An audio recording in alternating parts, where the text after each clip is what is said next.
Armadra was last seen with his father, DeAndre Markey Argument, at his family's home in the 500 block of Old Forest Road in Wells, Texas, at 8:30 a.m. on September 18, 2020. A relative left DeAndre and Armadra alone while she went out to run an errand, but when she returned, both DeAndre and the baby were gone. DeAndre was later found alone and under the influence. His story about the baby's whereabouts kept changing. He first claimed someone had taken Armadra, then said the child's mother had him. However, this was quickly ruled out, as Armadra's mother had a verifiable alibi for the time of his disappearance. Armadra has never been heard from again, and despite extensive searches in the area, no evidence has been found to indicate his whereabouts. DeAndre refused to cooperate with investigators and was promptly arrested on charges of unauthorized use of a vehicle and public intoxication. Later, he was charged with abandoning and/or endangering a child. Authorities revealed that DeAndre had been released from jail just days before Armadra disappeared, after being held on a parole violation.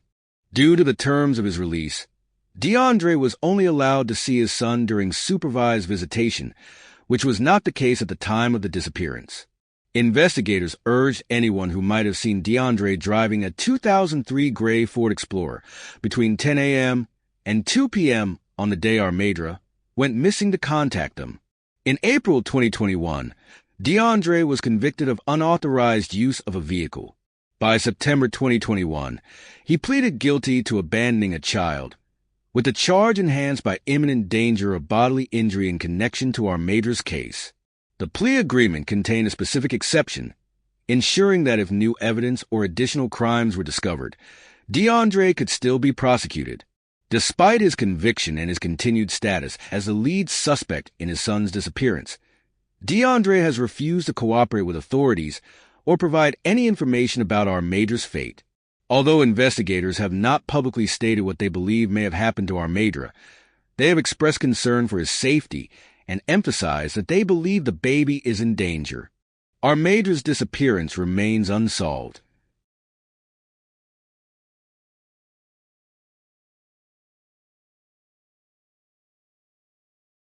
Kathy Aronda was last seen at her home in Houston, Texas, on February 11, 2012. On the day she disappeared, Kathy and her live-in boyfriend got into an argument. In the midst of the dispute, her boyfriend disabled her car so she couldn't leave the house and then walked out. After he left, Kathy and her teenage daughter decided to leave the house on foot to go shopping and grab a meal. While she was out, Kathy sent her boyfriend a text message telling him that she was leaving him. Upon returning home, Kathy and her daughter noticed her boyfriend had gone to a friend's house across the street. Neither of them attempted to talk to him. That night, Kathy went to sleep on the sofa in her daughter's bedroom, and the last confirmed sighting of her was at 10:30 p.m. The next morning, at 7 a.m., Kathy's daughter woke up and discovered that her mother was gone. Concerned, she asked Kathy's boyfriend if he knew where her mother was. He claimed he hadn't returned home until 5 a.m.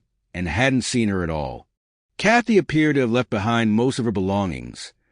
Her purse, money, wallet, clothes, identification, ATM card, and makeup were all still at the house. Only her keys, cell phone, cigarettes, her engagement ring, and a matching necklace were missing. Kathy has never been heard from or seen again. Before moving to Texas in November 2011, Kathy had spent most of her life living in Albuquerque and Clovis, New Mexico. Her family, who had been vocal about her disappearance, emphasized that Kathy's sudden absence was entirely out of character. They don't believe she would have willingly left behind her 3 teenage children without any warning.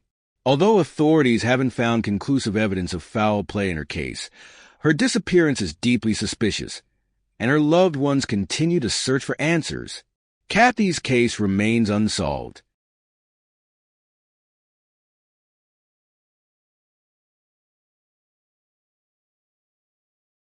Monica Appleton was last seen by her mother at approximately 5 p.m. on October 13, 1999, in the vicinity of the 100 block of Northeast 9th Avenue in Northwest Amarillo, Texas. Monica's mother recalled that her daughter appeared frightened about something, but refused to explain what was bothering her or to accompany her mother back to their family home in Pampa, Texas.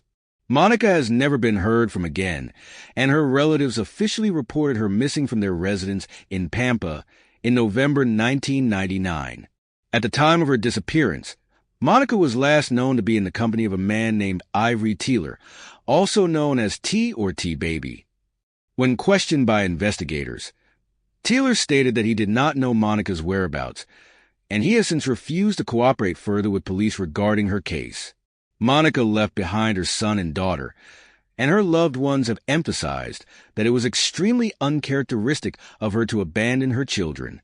She had been divorced from her husband for about a year prior to disappearing, and her children lived with her mother in Pampa. Despite the divorce, Monica maintained regular contact with her children and had never failed to see them before she vanished. After her disappearance, she stopped collecting child support payments from her ex-husband, who ceased paying support less than a year later. On August 20th, 2000, Monica's mother received a troubling phone call from an unidentified man who claimed to be a gang member. The caller alleged that Monica had been murdered at a hog farm in Amarillo shortly after she went missing. He claimed to have witnessed another gang member kill her and dispose of her remains at the farm, stating that her body would never be found. The man ended the call abruptly before providing further details, and while investigators looked into the tip, no supporting evidence has been located to confirm the story. Monica's brother, a law enforcement officer in the Pampa area, later shared with reporters that he had learned Monica may have become involved with gang members, prostitution, and the drug culture around the time she disappeared. Monica frequently visited Amarillo, and while her brother acknowledged her struggles, he insisted it would have been out of character for her to leave her children without any warning. Investigators have explored the possibility that Monica may have traveled to other cities, including El Paso, Texas, Houston, Texas, or even Baltimore, Maryland, after she went missing, but no verified sightings have ever been reported. Monica Appleton's case remains unsolved.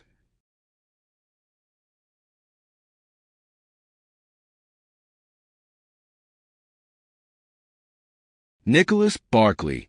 Born on December 31st, 1980, Nicholas was a true New Year's Eve baby. He was born in Utah to his mother, Beverly Dollarhide, who already had two older children from a previous marriage, a sister named Carrie and a brother named Jason. Nicholas's mother was not married to his father, and according to the New Yorker, Nicholas had almost no relationship with his father, who, for a long time, didn't even know that Nicholas was his son. As Nicholas, or Nicky as his family called him, grew into a child, he became a huge fan of Michael Jackson and proudly wore a jacket just like the King of Pops. Nicholas had blonde hair, blue eyes, and weighed only 80 pounds at 13 years old, very small for his age. He had a memorable gap between his two front teeth. At some point during his childhood, Beverly and Nicholas moved to San Antonio, Texas, where they would become Texans. However, according to those close to him, the older Nicholas got, the harder he became to manage. Beverly, in a 2012 documentary about the case called The Impostor, said that Nicholas had become impossible to discipline by 1994. At 13, she said he was 13 going on 30, doing whatever he wanted. According to Nicholas, had a violent temper and unruly attitude problems, which often caused trouble in school. He accumulated a juvenile criminal record for felonies like breaking and entering, stealing, truancy, and even threatening teachers. At the age of 13, he had also gotten 3 tattoos: a cross on his right hand, a J on his left shoulder, and the letters L, and then tattooed inside his right ankle. Nicholas had a difficult time in school, was frequently truant, and often got into fights with teachers. According to he had been diagnosed with ADD and had run away from home before, usually at night. However, these disappearances weren't treated as urgent by his family because Nicholas was street smart and would often return home on his own. By this time, the household was dysfunctional, with reports from indicating that Nicholas had even hit his mother during their fights. There were several phone calls to the police for domestic disturbances, signaling that things were bad at home. It's also worth noting that Beverly worked the night shift at Dunkin' Donuts 7 days a week during this period. She struggled with a heroin addiction that she was actively trying to overcome. Despite this, she was a hard worker, and Nicholas always had food and shelter. Beverly also had a hidden kindness to her. She would drop leftover donuts at the homeless shelter every morning after her shift. Though their home life was tough, she did her best to provide for Nicholas. They lived in a typical suburban San Antonio neighborhood, complete with sidewalks, grass, and trees. Given the state of their home life, Beverly decided to ask her older son Jason to help her raise Nicholas, as things had gotten so out of control that she needed extra support. Jason had his own struggles with drug addiction, and bringing him into the mix made the situation even more volatile. This was the environment that 13-year-old Nicholas was living in during the summer of 1994. He had a court date coming up for his offenses. He was fighting with his mother constantly, and his older brother had just moved in to try and help with his behavior. It was June 13th, 1994, when Nicholas's case truly began. He was reportedly at the park in San Antonio, playing basketball with his friends, although some sources say this may have happened a few days earlier. Either way, Nicholas was playing ball within a couple of miles of his home, near Fort Sam Houston, a military base in the heart of San Antonio. According to his family, his mother told him to be home for dinner that night and gave him $5 in case he needed it while out with his friends. After playing basketball, Nicholas used a payphone to ask for a ride home. His mother was sleeping after her night shift, so Nicholas's older half-brother Jason answered the phone. Jason, however, didn't want to wake their mother, so he told Nicholas to walk home instead. Jason instructed him to be home in time for dinner.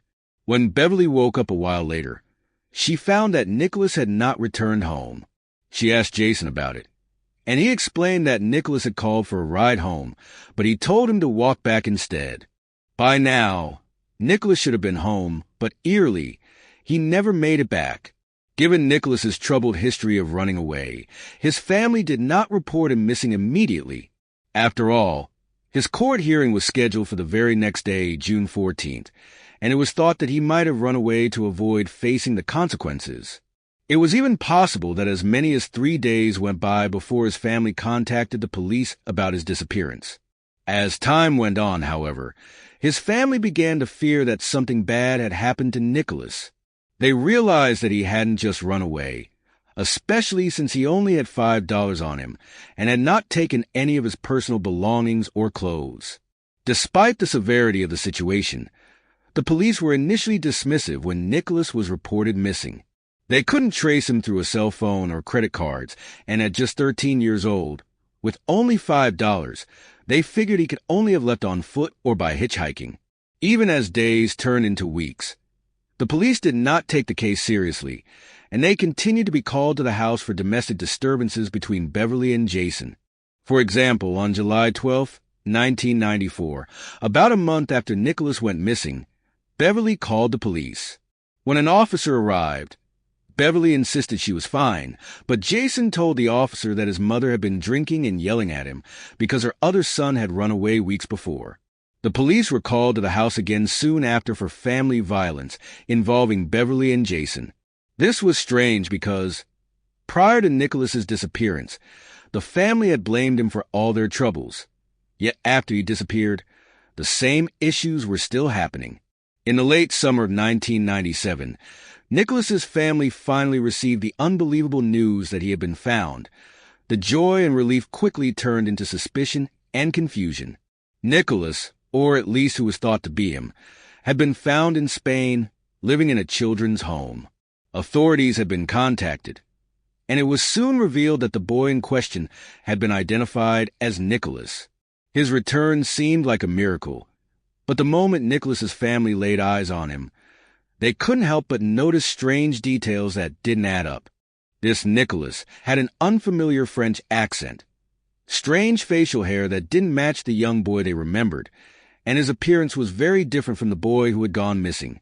Despite these oddities, Nicholas's family accepted him back, but the FBI, who had been informed of the situation, was skeptical. Special Agent Nancy Fisher explained that it's extremely rare to find a missing child after years of disappearance. But when the boy was returned, the situation raised more questions than answers. There were immediate signs that something was amiss. The family wasn't cooperative, refusing interviews or any sort of tests on the boy who had returned. Without the family's consent, the FBI's hands were tied. At this point, many investigators thought that perhaps they should just let the family be. After all, what were the chances that a boy, lost for years, would return? But this wouldn't be a normal case. Within weeks of Nicholas's return, a private investigator named Charlie Parker became involved after receiving a call from a TV producer. The producer was interested in the case and wanted to create a documentary about Nicholas's incredible story. Parker, intrigued by the case, agreed to take it on. As he met with the boy who was claimed to be Nicholas, Parker became increasingly suspicious. He didn't expect to meet a traumatized child who had been through such an ordeal, but instead found the boy oddly composed. Parker's skepticism grew when he noticed that the teenager, who was supposedly 16, had a beard. More strange was the fact that Nicholas had an accent that was entirely French. This didn't make sense. How could a 13-year-old American boy return after 3 years and suddenly speak with a thick French accent? To further add to his doubts, Parker was surprised by the boy's ears, which didn't match the pictures of the young Nicholas he had seen. This, to Parker, was a clear sign something was wrong. People's ears don't change over time, he thought. Charlie Parker, now convinced that the boy was not Nicholas Barkley, decided to investigate further. What he uncovered shocked him. The boy was not Nicholas, but a 23-year-old French man named Frederick Pierre Bourdon, a notorious impostor known for assuming the identities of missing children. Bourdon had assumed at least 500 false identities throughout his life, often impersonating real missing children. He had even taken on the identity of Nicholas Barkley, a boy who had been missing for 3 years. According to Bourdon, he had been inspired to assume the identity of a missing American boy after an encounter with a Spanish tourist. At the time, he was living on the streets and had no idea where he was going. He made a phone call to the U.S., pretending to be a Spanish police officer and describing a boy who had been found. He gave enough vague details about the child's appearance for the U.S. Missing Children Center to connect him to Nicholas Barkley's file. Bourdon then fabricated a story about the boy being found in Spain, and a few weeks later, he was reunited with his supposed family. Once he was with Nicholas's family, Bourdon went to extreme lengths to continue the ruse. He dyed his hair, attempted to replicate Nicholas's tattoos, and even studied the details of Nicholas's life by rummaging through family albums and home videos. He learned everything he could about the missing boy, including past incidents like a fight between Nicholas and his brother. But still, there were problems. Bourdon was older than Nicholas and couldn't explain away the differences in his appearance. Yet, despite the doubts, the family accepted him. They chalked up his odd behavior and strange accent to the trauma he had experienced overseas. But something was off. Private investigator Charlie Parker began piecing together the puzzle. After consulting with ophthalmologists and dialect experts, Parker concluded that the boy couldn't possibly be Nicholas. He then took his findings to the FBI, convinced that this was all part of a larger con. The authorities didn't believe him at first, as the family had already identified the boy as Nicholas. But Parker wouldn't let it go, and he continued digging into the case, eventually getting confirmation that Bourdon was indeed an impostor. It's mind-boggling how this whole situation unfolded. Frederick Pierre Bourdon's manipulation of the Barkley family was nothing short of a chilling act of deceit. He managed to convince the family, with some shocking help from their own inability to question the obvious signs of his fraud, that he was their missing son, Nicholas Barkley. His impersonation skills, coupled with his ability to acquire details about Nicholas's life, made him seem authentic at first, but it was only a matter of time before investigators, and even the family, began to notice the inconsistencies. One of the most fascinating and disturbing parts of the story is how the family continued to insist that Bourdon was their son despite growing evidence to the contrary. This continued denial begs the question of whether they were covering up something much darker than simply believing the wrong person had returned. The FBI's investigation into the situation, from the blood samples to fingerprint analysis, eventually exposed the truth. Borden wasn't just a runaway pretending to be Nicholas. He was a con artist who had assumed multiple identities, including Nicholas's, and had even used those false identities to manipulate various situations. The family's refusal to cooperate with the FBI only intensified the suspicions surrounding their actions, and it became clear that they might have known about the deception. Beverly's resistance to provide a blood sample, especially when everyone else was ready to identify Borden as an impostor, was particularly suspicious. The subsequent arrest of Borden, after a months-long investigation, finally revealed the shocking truth. The tragic part of this case is not only the heartbreak of a boy who disappeared and was replaced by a stranger, but also the fact that the family may have been involved in something much darker. The tragic death of Nicholas's half-brother, Jason, from an overdose shortly after the case broke wide open only deepens the mystery. Was there something more to this story that involved the family's knowledge of what happened to Nicholas? Or did they simply fall prey to a well-crafted deception?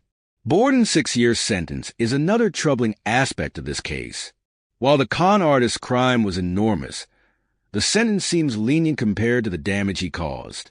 His manipulation shattered lives and uncovered deep-seated issues within the family, which might have been intentionally concealed.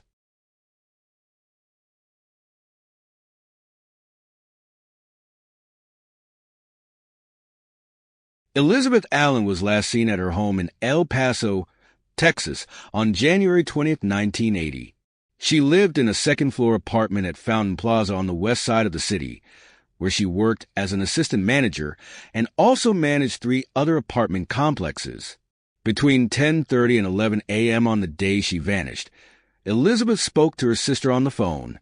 It's believed she may have also had breakfast that morning with an unidentified man who had been her date to an awards dinner a few nights prior. After that, Elizabeth was never heard from again. She left no note at home, and her family was unaware of any travel plans she might have made. On January 24th, Elizabeth's white 1971 Ford Thunderbird, notable for its suicide doors with the Texas license plate number MNL 431, was located near San Bernardino, California. Inside the vehicle, authorities discovered receipts linked to charges made using her deceased husband's credit card. He had died 2 years earlier. The person responsible for the charges had forged Elizabeth's husband's signature. The receipts were for purchases made at gas stations across New Mexico and northern Arizona, suggesting someone drove her car a significant distance. Elizabeth was originally from Cleburne, Texas, and she had 4 sons. Tragically, 3 of her sons have passed away in the years since her disappearance, leaving only one surviving son, who resides in California. Her sister is still alive and continues to search for answers regarding what happened to her. Investigators believe Elizabeth was abducted, but due to the lack of available evidence, her case remains unsolved.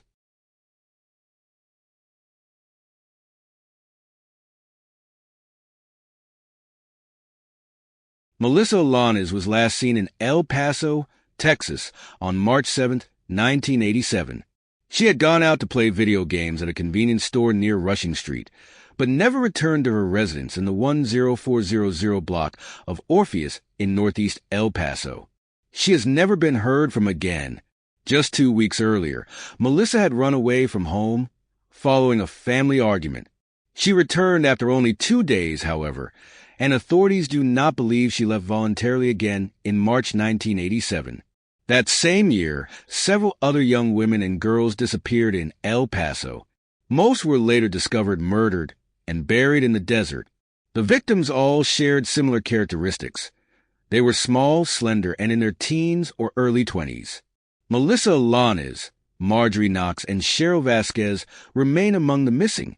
Notably, Melissa knew at least one of the murder victims, as they had attended H.E. Charles Junior High School together. That same victim also knew Marjorie Knox, and Cheryl Vasquez had also been a student at H.E. Charles Junior High School at one point. David Leonard Wood, a convicted serial rapist who had been paroled in January 1987, was later found guilty of murdering 6 of the El Paso victims. He maintains his innocence, despite being sentenced to death in 1993. Wood's attorneys continue to appeal his sentence, claiming he is mentally retarded. The string of murders in El Paso came to an abrupt halt after Wood was arrested for rape in October 1987. While he was convicted in connection with the 6 known murders, Wood has not been charged in Melissa's disappearance, and it remains unclear whether he had any involvement. Melissa Alanes' case remains unsolved. Her family and investigators are still searching for answers in her disappearance, as well as the cases of Marjorie Knox and Cheryl Vasquez.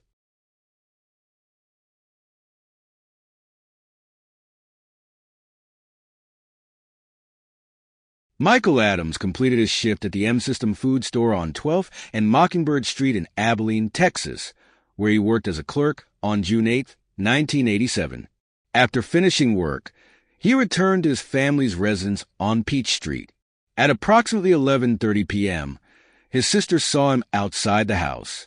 He had just parked his red Datsun 280ZX in the driveway and was standing next to a dark-colored, 2-door vehicle that had opera windows in the back and a possible malfunctioning headlight. The vehicle was described as possibly being a 1973 to 1978 Chevrolet Monte Carlo Oldsmobile Cutlass or Oldsmobile Toronado. It was idling outside their home as Adams leaned into the window, talking to someone inside. He appeared calm and not apprehensive, and his sister assumed he had gone to bed after that interaction. The next morning, Adams was discovered missing. His bed showed no signs of having been slept in the previous night. His wallet was found on the floor of his bedroom, leading investigators to believe he had left it at the house earlier that morning when he went to work. His red Datsun remained parked in the driveway, and it was blocking his parents' car. Typically, Adams would switch the cars around when he got home from work, but this time he had not done so, which was unusual. He has never been heard from or seen again. Investigators learned that 2 individuals Adams knew owned vehicles matching the description of the car seen idling outside his home that night. One was a co-worker at M-System food store, and the other was a friend and former classmate. Authorities conducted polygraph tests on both individuals. One passed the test, while the results for the other were inconclusive. The rest of Adams's friends, co-workers, and acquaintances were also questioned, and all passed their polygraph tests. Authorities ruled out drugs as a factor in Adams's disappearance, as he had no known involvement with drugs and did not associate with drug users at the time. Adams had been a standout student and a talented individual with many interests. He attended Cooper High School, where he was part of the school's drummers and marching band. He was also described as a talented artist and enjoyed playing golf and tennis. He maintained excellent grades in school and graduated 5 months early. At the time of his disappearance, he was preparing to move to Lubbock, Texas, in 3 weeks to attend Texas Tech University. He had already been accepted to the university and planned to major in architecture. Adams was known to be close to his family and responsible in his actions. His family and friends stated that it was uncharacteristic of him to leave without any warning or explanation. His disappearance remains unexplained, and in 1994, he was declared legally dead. Authorities presume that Adams was murdered, but no charges have been filed against anyone in connection with his case. His remains have never been located, and his case remains unsolved.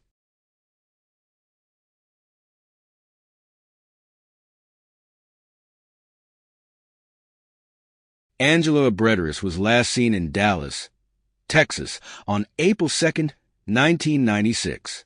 She vanished under suspicious circumstances, leaving behind her vehicle, clothes, luggage, car keys, and other personal belongings, as well as her dog, which was found unattended inside her apartment. Laundry was left in the washing machine and piled on her bed, which was uncharacteristic of her neat habits. Investigators also found red fingerprints near the front door, but they were determined to be paint, not blood. Abus has never been heard from again. Following her disappearance, Abredras' boyfriend withdrew money from her savings account, emptied their joint checking account, and signed over one of her cars to himself, claiming joint ownership of everything he took. Although his actions raised suspicions, police did not consider him a suspect solely based on this behavior. At the time, Abredras worked as an exotic dancer at various clubs in Dallas and had one prior conviction for prostitution. Due to her lifestyle, investigators initially questioned whether she had voluntarily disappeared or met with foul play. However, signs in her apartment and her sudden silence with loved ones suggest she did not leave on her own. Abredras had previously served in the Army, where she met her husband. The two married in 1990, but divorced in 1995. Despite the divorce, she maintained a close relationship with her mother and one of her sisters, both of whom lived in Michigan. However, she was estranged from her father, who resided in Hong Kong at the time. The circumstances of Abredras' disappearance remain unclear, but foul play is strongly suspected. Her case remains unsolved, and authorities continue to investigate.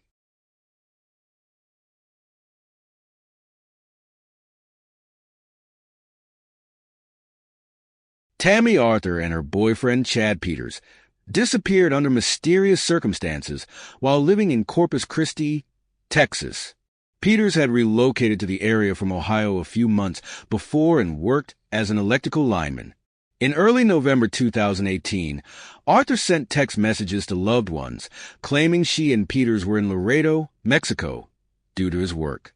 According to Arthur, their vehicle, a silver metallic four-door 2018 Honda Civic Del Sol with Texas license plate number KWB0872, had been stolen, along with their identification. She said she planned to return to Texas, but without identification, it would be challenging or impossible for either of them to legally cross the border back into the United States. Despite this, the vehicle theft has never been confirmed. The FBI later reported that the couple had been seen crossing the border back and forth between Texas and Mexico, with the last crossing into Mexico on November 7th. In the video of their crossing, their car appeared packed with their belongings, suggesting they might have been moving to Mexico. However, when Arthur called her children's stepmother on November 9th, she claimed to be in Bruni, Texas. This phone call marked the last time anyone heard from either Arthur or Peters.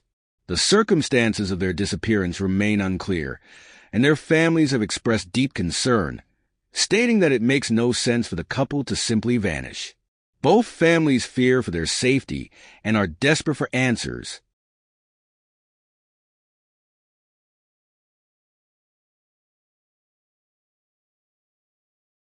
Laura Ayala lived in an apartment complex in the 7930 block of Cerritos Street in Houston, Texas. On the evening of March 10, 2002, she asked her mother for money to buy a newspaper for a school assignment.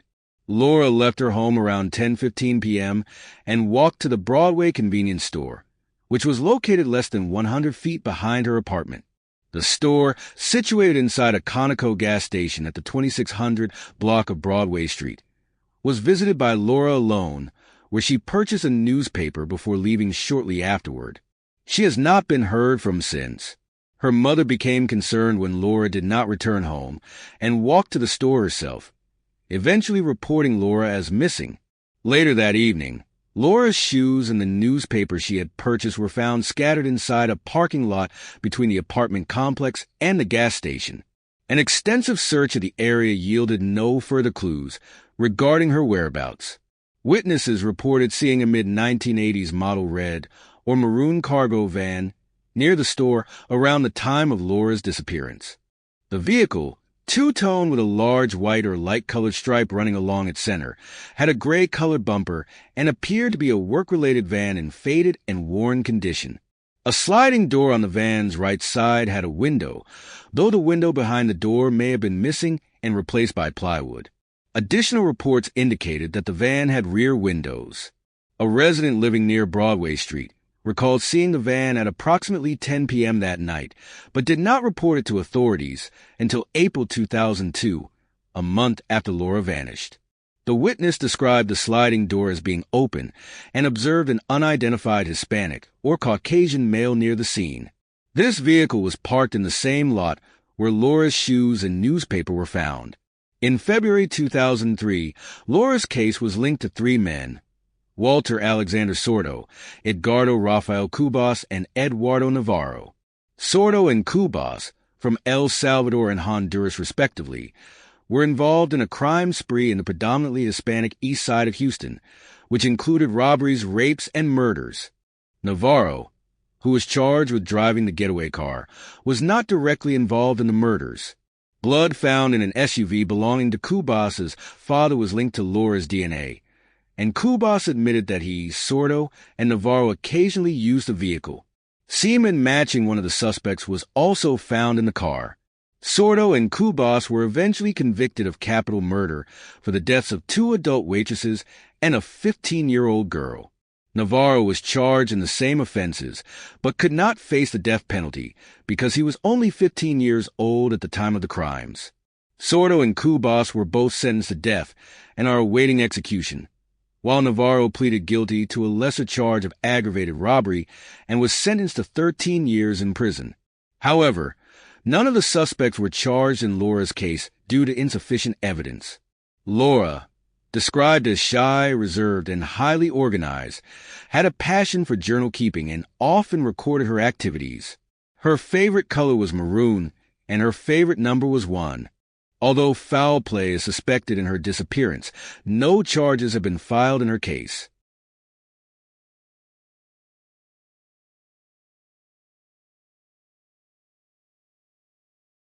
Larry Ballard Jr. left his home on April 26, 2023, telling his wife he was going to feed store, but he never returned. When his wife tried to call him later, she received no answer, and though she initially suspected he might have been using drugs, an issue he had struggled with due to substance abuse, she soon realized something was wrong. The next day, at 2 p.m., Ballard called his family to explain that he had gotten his truck stuck in the mud at the intersection of County Road 2116 and County Road 2118 in Douglasville, Texas. His brother-in-law went to help him, managing to get the truck out of the mud, but the vehicle was inoperable due to a blown tire and a lack of a spare tire. Ballard, concerned about leaving his welding equipment in the truck due to the possibility of theft, refused to leave it unattended. His brother-in-law left him around 11 p.m. to spend the night at the truck. The following morning, on April 28th, his brother-in-law returned to the truck to bring him a tire, only to find the vehicle still there, but Ballard was gone. The truck was locked, with all of Ballard's belongings inside, yet the keys were missing. There were no signs of Ballard's whereabouts. His wife, alarmed, called the police, who tracked his phone to a location. The pings indicated that whoever had the phone was likely on foot and moving slowly, heading north of Douglasville near Highway 8 and County Road 2122. Authorities and volunteers conducted a search that lasted into the afternoon, and the following day, a game warden used a tracking dog to trace Ballard sent back to the truck. After the search concluded, Ballard's wife returned to the truck and found her husband's phone sitting on the console, further deepening the mystery. An extensive search in the surrounding area turned up no clues regarding Ballard's location, and while his wife does not believe he would have willingly left, despite his struggles with substance abuse, his disappearance remains unsolved.